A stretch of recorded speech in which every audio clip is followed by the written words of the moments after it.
हर किस्म के रूहानी जिस्मानी मसाइल और वज़ाइफ के लिए पीर इकबाल कुरैशी चैनल को सब्सक्राइब करें। नहमदुहु व नसल्ली अला रसूलिहिल करीम अम्मा बअद फ़अऊज़ु बिल्लाहि मिनश्शैतानिर रजीम बिस्मिल्लाहिर रहमानिर रहीम। तरावीह में अगर कोई बंदा कुरान हकीम खोल कर सामने रख कर और तरावीह की नमाज की इमामत करता है तो क्या ये जायज़ है या नहीं।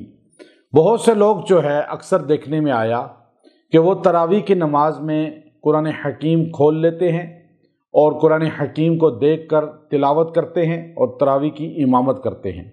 और ये अक्सर देहातों में या कुछ बाहर के ममालिक में ये चीज़ नज़र आती है।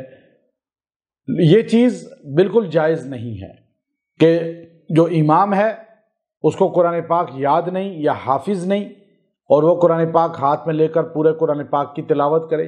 याद रखें, कुरान पाक पूरा तरावीह में पढ़ना अलग सुन्नत है और 20 रकात तरावीह पढ़ना अलग सुन्नत है। अगर हाफिज़ कोई नहीं मिलता तो 20 सूरतें पढ़ लें, लेकिन कुरान पाक को हाथ में रख कर जब तरावीह पढ़ी जाएगी या इमामत की जाएगी तो कुरान पाक हाथ में उठाया होगा, फिर उसे नीचे रख देगा किसी जगह पे सजदा करते हुए, तो ये अमले कसीर हो जाएगा और अमले कसीर की वजह से नमाज फासिद हो जाती है।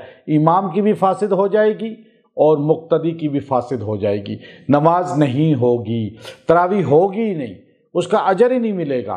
और फिर बाज़ लोग ये करते हैं कि बड़ा सा रहल सामने रख लेते हैं और उस पर कुरान पाक बड़ा सा खोल लेते हैं और फिर उसमें से देख कर पढ़ते हैं और फिर पढ़ते पढ़ते जब वो सफ़ा ख़त्म हो जाता है तो अगला सफ़ा हाथ से उलट देते हैं और फिर वो पढ़ना शुरू कर देते हैं, फिर उससे अगला सफ़ा पलट देते हैं।